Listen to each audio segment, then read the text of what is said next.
Hi dears. അപ്പോൾ തന്നെ നമ്മൾ നല്ല അടിപൊളി ടേസ്റ്റ് ആയിട്ടുള്ളൊരു മിഠായി കേട്ടോ തയ്യാറാക്കി എടുക്കുന്നത്. അപ്പോൾ തേങ്ങ വെച്ചിട്ടാണ് നമ്മളിത് ഉണ്ടാക്കിയെടുക്കുന്നത്. അപ്പോൾ നമ്മൾക്കൊക്കെ പഴയ കാലത്തൊക്കെ കഴിച്ചിരുന്ന മിഠായികൾക്കൊക്കെ പ്രത്യേക ഒരു ഇഷ്ടമായിരിക്കുമല്ലോ അല്ലേ. അപ്പോൾ നമുക്കിത് എങ്ങനെ ഉണ്ടാക്കിയെടുക്കാമെന്ന് നോക്കട്ടോ. ഇതുണ്ടാക്കിയെടുക്കാനായിട്ട് ഇതാ ഞാനിവിടെ 1 കപ്പ് ചിരകിയ തേങ്ങ എടുത്തിട്ടുണ്ട്. ഇതാദ്യം നമുക്ക് ഒരു പാനിലിട്ട് നന്നായിട്ടൊന്ന് ചൂടാക്കിയെടുക്കണം. അപ്പോൾ അതിനായിട്ട് ഇത് ഞാനിവിടെ ഒരു പാൻ എടുത്ത് വെച്ചിട്ടുണ്ട് കേട്ടോ. പാൻ നന്നായിട്ട് ചൂടായി വന്നതിന് ശേഷം ഇതിലോട്ട് 1 സ്പൂണ് നെയ്യ് ഒഴിച്ച് കൊടുക്കുക. നെയ്യ് നന്നായിട്ട് തന്നെ ഉരുകി വന്നതിന് ശേഷം നമുക്കിതിലോട്ട് നമ്മൾ ചിരകിയെടുത്ത തേങ്ങ അതിലോട്ട് ഇട്ട് കൊടുക്കുക. ഇനി നമുക്ക് നെയ്യിലിട്ടിട്ട് തേങ്ങ നന്നായിട്ട് തന്നെ ഒന്ന് ചൂടാക്കിയെടുക്കുക. അപ്പോൾ ഇത് കളറ് മാറി വരുന്നത് വരെ ഇളക്കിയെടുക്കേണ്ട ആവശ്യമൊന്നുമില്ല. ഈ തേങ്ങയിലുള്ള ആ ഒരു വെള്ളത്തിൻ്റെ ആ ഒരു ജലാംശം ഉണ്ടാവുമല്ലോ, അതൊന്ന് വറ്റി വരാനുള്ള ടൈം നമുക്ക് ഇതൊന്ന് ഇളക്കിയെടുത്താൽ മതി. അല്ലാതെ തേങ്ങ നന്നായിട്ട് വറുത്തെടുക്കേണ്ട ആവശ്യമൊന്നുമില്ല.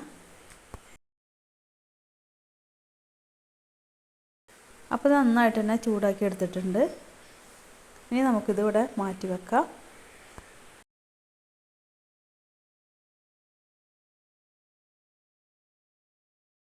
ഇനി എന്താ നമ്മളിവിടെ ഒരു മിക്സിയുടെ ജാർ എടുത്തിട്ടുണ്ട്.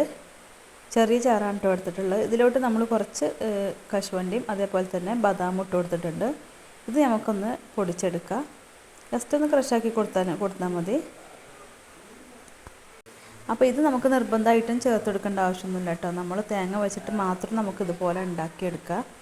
അപ്പോൾ അത് കയ്യിലുണ്ടായതുകൊണ്ടാണ് നമ്മൾ ഇതെടുത്തത്.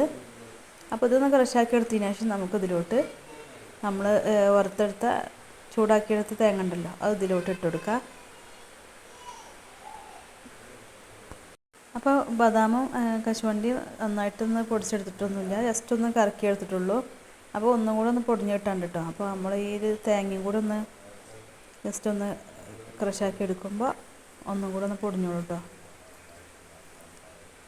അപ്പോൾ തേങ്ങ നന്നായിട്ട് പൊടിച്ചെടുക്കേണ്ട ആവശ്യമൊന്നുമില്ല കേട്ടോ. ഒരു 2 കറക്കലൊന്ന് കറക്കിയാൽ മതി.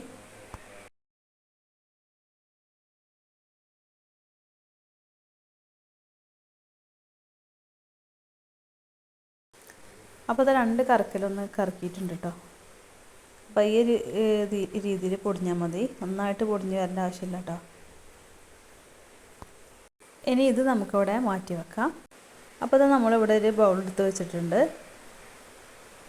ഇതിൻ്റെ ഉൾഭാഗത്തായിട്ട് കുറച്ച് ഓയിലോ അല്ലെങ്കിൽ നെയ്യോ എന്തെങ്കിലും ഒന്ന് ബ്രഷാക്കി കൊടുക്കട്ടോ. അപ്പോൾ നമ്മൾ ഉണ്ടാക്കിയെടുക്കുന്ന തേങ്ങ മിഠായി ഉണ്ടല്ലോ, അതൊന്ന് സെറ്റാക്കാൻ വേണ്ടിയിട്ട് ഒന്ന് ഷേപ്പിൽ ഒന്ന് കട്ട് ചെയ്തെടുക്കാൻ വേണ്ടിയിട്ട് നമ്മൾ ഇതിലോട്ട് ആക്കിയെടുക്കാം കേട്ടോ. അപ്പോൾ അതിന് വേണ്ടിയിട്ടാണ് നമ്മൾ ഇത് നെയ്യോ ഓയിലൊക്കെ ബ്രഷ് ചെയ്ത് വെക്കുന്നത്.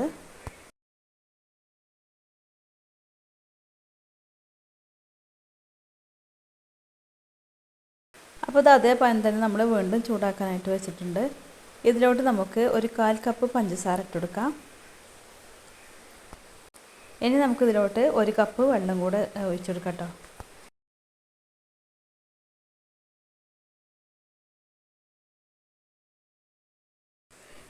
ഇനി നമ്മൾ ചേർത്ത് കൊടുത്ത ഷുഗറൊക്കെ നന്നായിട്ട് തന്നെ ഒന്ന് മെൽറ്റായിട്ട് വരട്ടെ. അപ്പോൾ ഇതാ ഷുഗറൊക്കെ നന്നായിട്ട് തന്നെ മെൽറ്റായിട്ട് വന്നിട്ടുണ്ട്. ഇനി ഇത് നമുക്ക് നന്നായിട്ട് തന്നെ ഒന്നും കൂടി ഇളക്കി കുറച്ച് സമയം ഒന്ന് ഇളക്കിയെടുക്കണം കേട്ടോ.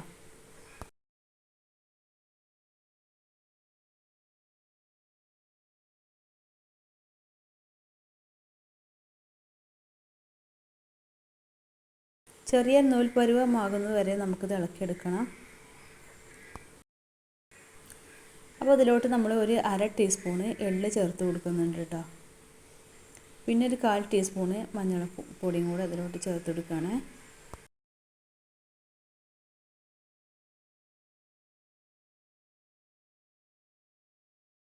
ഇനി നമുക്കിതിലോട്ട് ഒരു 1/2 ടീസ്പൂണ് ഏലക്കാപ്പൊടിയും കൂടെ ചേർത്ത് കൊടുക്കുക.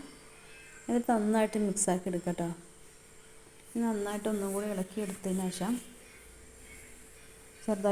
ചെറുതായിട്ടൊന്ന് വറ്റി വരട്ടെ.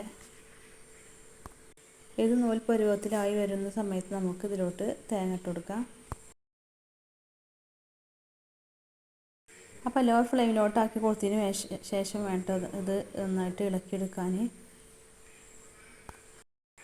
അപ്പോൾ നമുക്കിത് എല്ലാ ഭാഗത്തേക്കും ഷുഗർ എത്തുന്ന രീതിയിൽ നന്നായിട്ട് തന്നെ ഇളക്കിയെടുക്കുക. അപ്പോൾ അത് നന്നായിട്ട് തന്നെ ഇളക്കിയെടുത്തിട്ടുണ്ട്. ഇനി നമുക്ക് ഫ്ലെയിം ഓഫ് ചെയ്യാം. ഇതിലുള്ള ഒരു വെള്ളമൊക്കെ വറ്റി വന്നിട്ടുണ്ട് കേട്ടോ. ഇനി ഇത് നമുക്ക് ചൂടോടെ തന്നെ ഇതൊരു പാത്രത്തിലോട്ട് മാറ്റാം. ഇനി ഇതൊന്ന് സെറ്റായിട്ട് വരട്ടെ. അപ്പോൾ പഴയ കാലത്തൊക്കെ നമ്മൾ ചില്ലുഭരണിയിലൊക്കെ ഉണ്ടായിരുന്ന മുട്ടായി കേട്ടത്. നല്ല അടിപൊളിയാണ് ഇത് കഴിക്കാനൊക്കെ. അപ്പോൾ എല്ലാവരും ഇതുപോലെ ട്രൈ ചെയ്ത് നോക്കട്ടെ. നമ്മൾ പഴയ കാലത്തൊക്കെ ചില്ലുഭരണിയിലൊക്കെ വെച്ചിരുന്നൊരു മുട്ടായി കേട്ടോ ഇത്. അപ്പോൾ നന്നായിട്ട് തന്നെ സെറ്റായി വന്നുകൊണ്ടിരിക്കുക കേട്ടോ. ചെറിയ ചൂടുണ്ട്. അപ്പോൾ ആ ചൂടിൽ തന്നെ നമ്മളിതുപോലെ കട്ട് ചെയ്തെടുക്കാൻ എളുപ്പത്തിന് വേണ്ടിയിട്ട് ഓരോരോ വരട്ട് കൊടുക്കുന്നുണ്ട് കേട്ടോ. അപ്പോൾ ഒരുപാട് സമയം ഇത്